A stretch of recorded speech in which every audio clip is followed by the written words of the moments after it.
Kevin!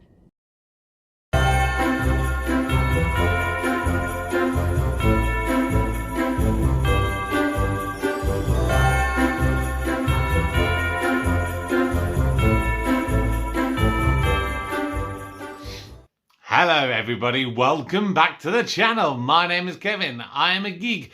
You are watching Kevin the Geek, and this is day 7 of my 12 days of Christmas movie reviews. It is time for, I have to admit, probably my most favourite Christmas movie of all time. Please do remember to like the video if you enjoyed everything you're seeing. Please do subscribe to the channel if you are new.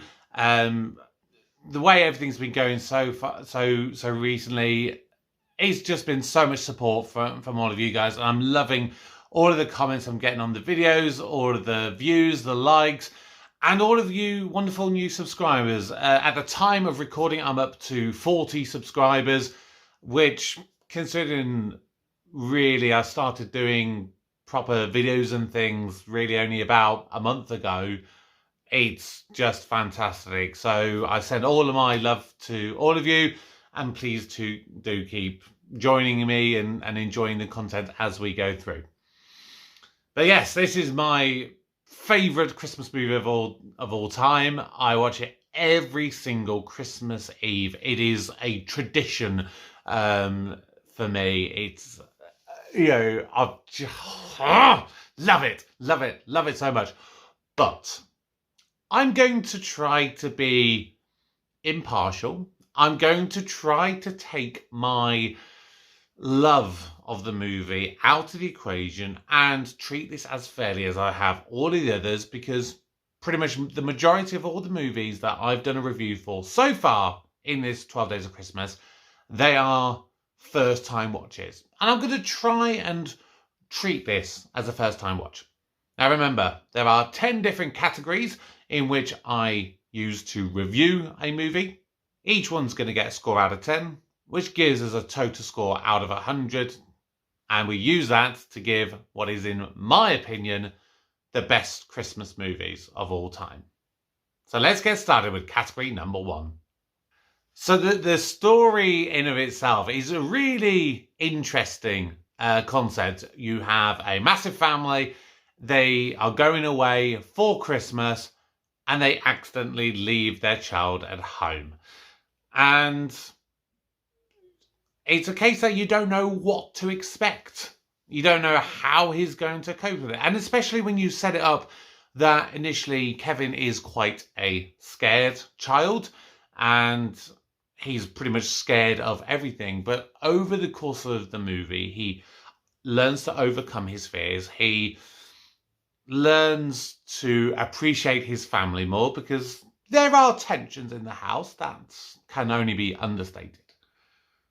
But the whole movie through, it is just wonderful. You cannot watch this movie and not have a smile on your face. It's just fantastic. And yes, okay, there are little inconsistencies and some things that you think how unrealistic they are. Like the fact that Kevin is at the church, 8 o'clock comes. He then has to run home. He then sets up all of the booby traps in the house, which some of them are ice related.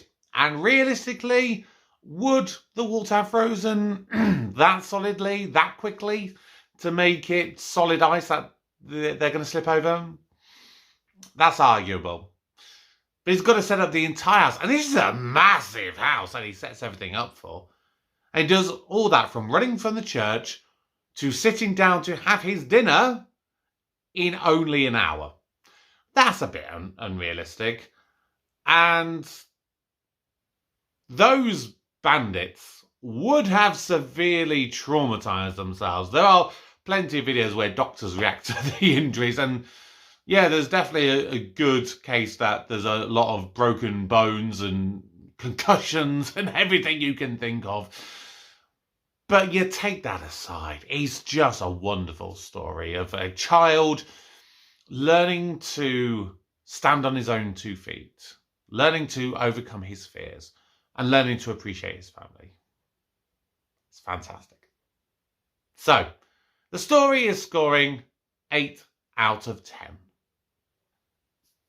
Now, the setting of the movie is this humongous house in Chicago, and it really makes you wonder, what the hell does Kevin's dad do for a living? Considering you've got him and his wife, and from what I could make out, I tried to really count them in this episode, I think they've got 5 kids, and they're all quite spread out age-wise. So to have a house that is humongous as it is, for a humongous basement, a double garage, an attic, so it's basically a 4-story house. You've got a tree house, a huge garden.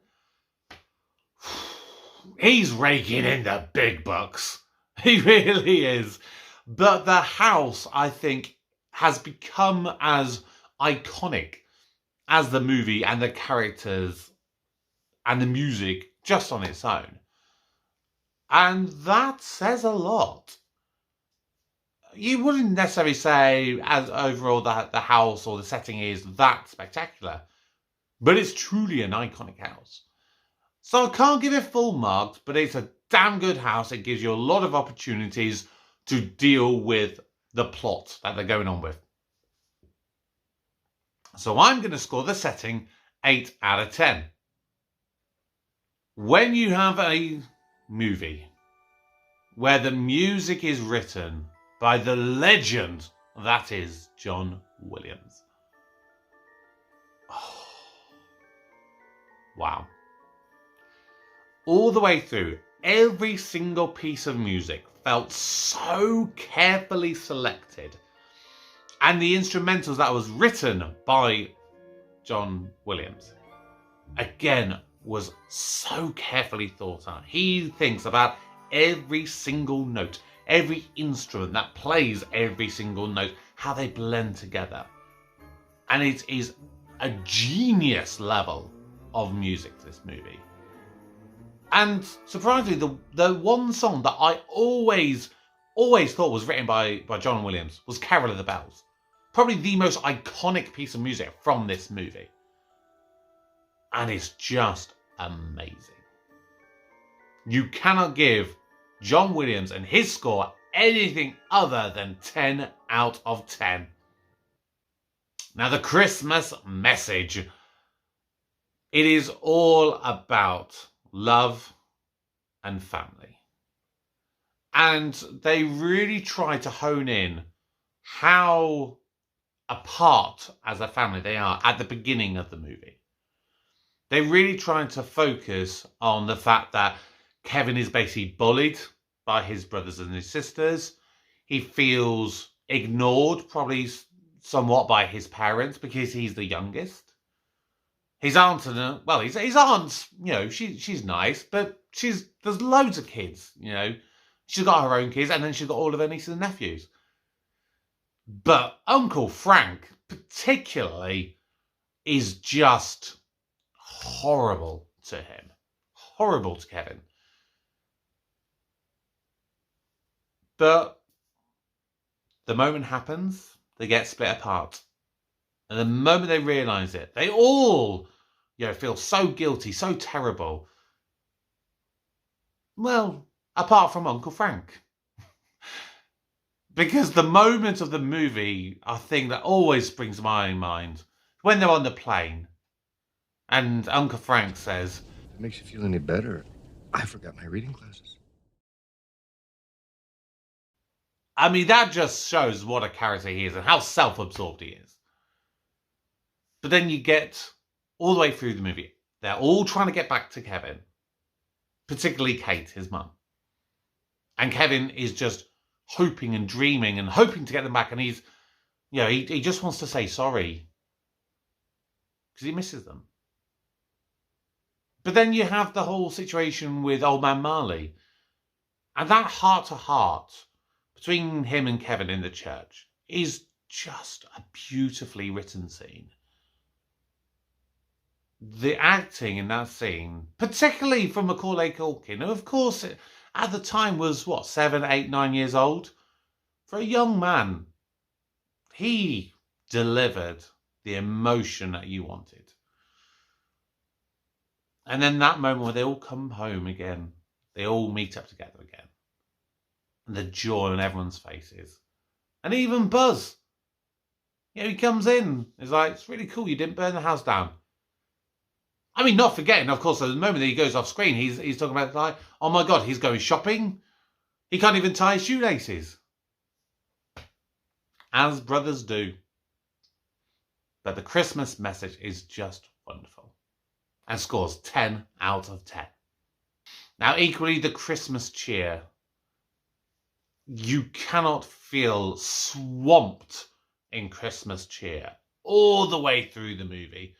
Of course, it starts off a little bit rocky because, of course, they're going away. So you don't really have that many decorations or the music or anything like that. But as soon as they're apart, it just goes whoom and slam packed crams in all that Christmas festive goodness. 10 out of 10. Now, Kevin, your main character, Macaulay Culkin. One thing I don't like about him is the fact that all throughout my life, I have had nothing but references to Home Alone. Honestly, I've been at work in some places and I'll do something wrong and someone will go, Kevin! Like I said, he's a young man. And to carry that movie in the manner that he did, because child actors can be hit and miss. But he literally carried that movie because I would say a good 80% of the scenes that he was in, he was on his own. And so he's just there talking to a camera. It's a really mature performance for a young actor. But overall, as I said, few minor inconsistencies aside, amazing character. 9 out of 10. Supporting characters in this are really hard because they don't really support the main character as such. They more support the story. And everything they did was really functional. The various brothers and sisters and cousins, they were all right. They did a reasonable job in what they needed to do. The dad probably wasn't in it that much. But you have the mum, you have Kate, who really sells that anguish of just trying desperately beyond anything else to get home to her child. Then you have John Candy pops up for probably the most glorious. It's a little bit more than a cameo, but it's still a cameo nonetheless. And he just adds soul and joy and wonder every little moment he's on. He takes advantage of everything he does. But the standout one, again, for the little amount of time that he's in, is Uncle Frank. He sells it. He sells how nasty he is as a person and how horrible he is. And then Old Man Marley. Every single moment, creepy, really dark. You really believe that he is a scary villain and maybe had murdered his family. But no, he's just an old man on his own. And he opens up to this young boy and just gives him that little pep talk. But then Kevin gives him that pep talk back and gives him the motivation to rekindle the relationship with his family. And that final scene where you see him with his granddaughter and his son, just so joyful, so wonderful to watch. Like I said, so some elements could have just been a little bit tighter. And if they'd maybe interacted a little bit more with Kevin, probably would have got, 9 out of 10. 9 or 10. As it was, supporting characters were very, very good, scoring 8 out of 10. And so, the Grinch of the piece, the Scrooge of the piece, the ones who want to suck the joy out of Christmas, the Wet Bandits, Harry and Marv. And they're just fantastic. I mean, everything they do all the way through is very Grinch-like. They want to rob people's homes. They want to steal their presents. And you see that when they're in the Murphys. You see them literally, Harry is literally unwrapping presents and stealing those wrapped presents. And then they get the snow globes. And, he's stealing a snow globe from every house. And there's so many of them. So it shows how many homes they've robbed and how many Christmases they've ruined. The only downside to them is how stupid they are when it comes down to the end of it. At the end of the day, you're robbers. Yes, this is apparently a lucrative home. But you're going up against a little kid. And yes, he is causing harm to you. But you think, just after the first couple of instances, you've literally burned your hand on the doorknob. You've had your head set on fire. You had a BB gun to your gentleman's sausage and to the other one's face. You've had a nail through your foot. You're standing on baubles. Why the hell would you not just get out of there? Because it's clear this kid is really trying to do you harm. So, like I said, apart from a little bit of stupidity aside, the Scrooge of the piece, the Wet Bandits, scoring 9 out of 10. Now, if I'm watching a Christmas movie, I want snow.